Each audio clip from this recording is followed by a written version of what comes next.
In 1966, they marched here not for symbolism, but for systems change, for open housing, fair access, and the fundamental right to build a life without barriers built by bigotry. And they were met with hatred. They were struck with rocks. They faced angry and violent mobs. Yet they did not march with hatred in their hearts. They marched with love in their hearts, truth on their lips, and disciplined nonviolence in their spirits. Today we stand on holy ground because they stood their ground. That's why I'm honored to stand with Iman, with 75 diverse houses of worship, and with people of every race, faith, and background who believe that every person bears the imago Dei, the image of God, and deserves safety, dignity, and the opportunity to flourish. 94 days from now, and I want you to hear this, we the people will have an opportunity to shape the political landscape of this nation. Never believe that your vote does not matter. You need to spread that word. If it did not matter, there would not be so many efforts to undermine it, control it, suppress it, manipulate it, redraw it, or diminish its power. Remember, we stand in the shadows of a great cloud of witnesses who face dogs and water hoses and horses and tear gas and billy clubs, who suffered, bled, and died to secure our right to vote. And we cannot betray their sacrifice with silence or apathy.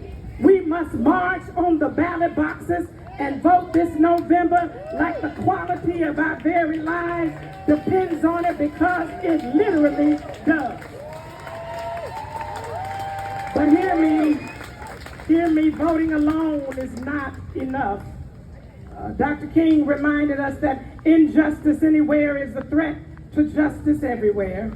Today, injustice still threatens housing, economic opportunity, voting rights, immigrants seeking dignity, communities suffering from violence, and people caught in wars and humanitarian crises across the globe. Evil flourishes wherever human dignity is ignored. We see it in the inhumane actions of ICE, disregarding the dignity and worth of human beings. The tearing of families apart are not isolated, they are institutional. We see it in the unrestrained and unregulated use of police force against black and brown bodies, which is not accidental. It is aggressive, abusive, and allowed. We see it in the placement of massive data centers in vulnerable neighborhoods, draining resources, disrupting health, and raising environmental risk, which is not innovation, it's intrusion. We see it in the gutting of the Voting Rights Act, the stripping of civil rights protections, and the manipulation of elections, which are not policy debates, they are political assaults on black progress. We see it in the manipulation of upcoming elections, which is not strategy, it's sabotage of our very democracy. We see it in the oligarch takeover of our housing market, pricing families out of communities they built, which is not development, it's displacement disguised as investment. That's why we still need what my father called a revolution of values. And where do we go from here? Chaos of community. What he wrote to us in 1967, he challenged America to become more person-centered than profit-centered, more guided by our moral power than our military power. 60 years later, that call remains unfinished. Today, we march to renew that legacy, to call a new generation to confront the enduring injustices that still plague our nation. We still must confront what he called the triple evils of poverty, racism, and militarism, which are still alive, still mutating, still menacing our communities. And they hide under new disguises. They show up in policies that punish the poor, in systems that surveil the vulnerable, in structures that sacrifice humanity for profit. My mother, Berenice A King, Thank God for her. She reminded us that struggle is a never-ending process. Freedom is never really won. You earn it and you win it in every generation. Well, this is our generation's turn. And this moment calls us to a Nehemiah mandate. In Nehemiah, the 4th chapter, in the 19th through 20th verse, the leaders and the people were reminded that the work that we're doing is extensive. I think you would agree with me. And we are widely separated on the walls. I think you would agree with me again. But when you hear the sound of the trumpet, rally together and our God will fight for us. Today, we are widely separated across communities and causes and crises, but the trumpet is sounding.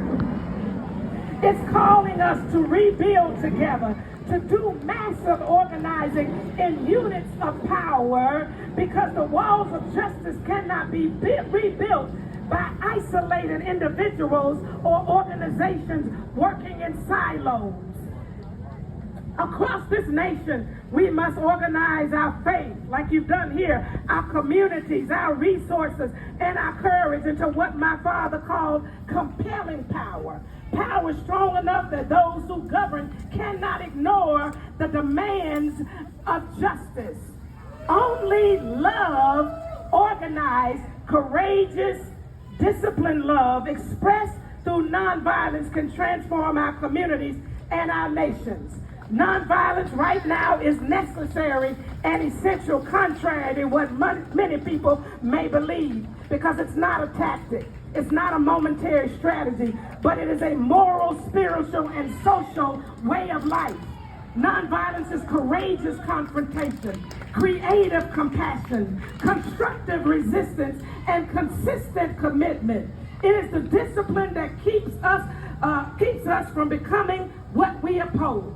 It is the power that exposes injustice without destroying people or communities. It is the pathway, yes, to the beloved community, because the beloved community cannot be built with bricks of bitterness or mortar of malice.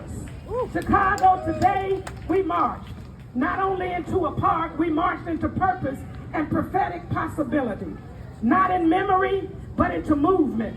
Not into nostalgia, but into nonviolence, nation-shaking, neighborhood-lifting, justice-making power. So yes, let us march not only with our feet, but more importantly, let us march with our hearts. Let us march with our spirits. Let us march until justice rolls down like waters, until dignity is protected, until every child can flourish, and until the beloved community is no longer a dream, but a living reality. The fierce urgency of now is calling us. So let us rise, let us rally, let us rebuild, let us answer the trumpet with disciplined love and unstoppable justice. So walk together, children. Don't you get weary. Continue to work together, children. Don't you get weary. Hold on to each other and struggle together, children. Don't you get weary. Fuss, fight, get mad, but get over it together, children. And do not get weary. But don't forget to pray together, children, because you will get weary. And one day, like my father, we will be able to see. I've gone up to the mountaintop. I've looked over and I've seen the promised land. And we will get there because we shall overcome.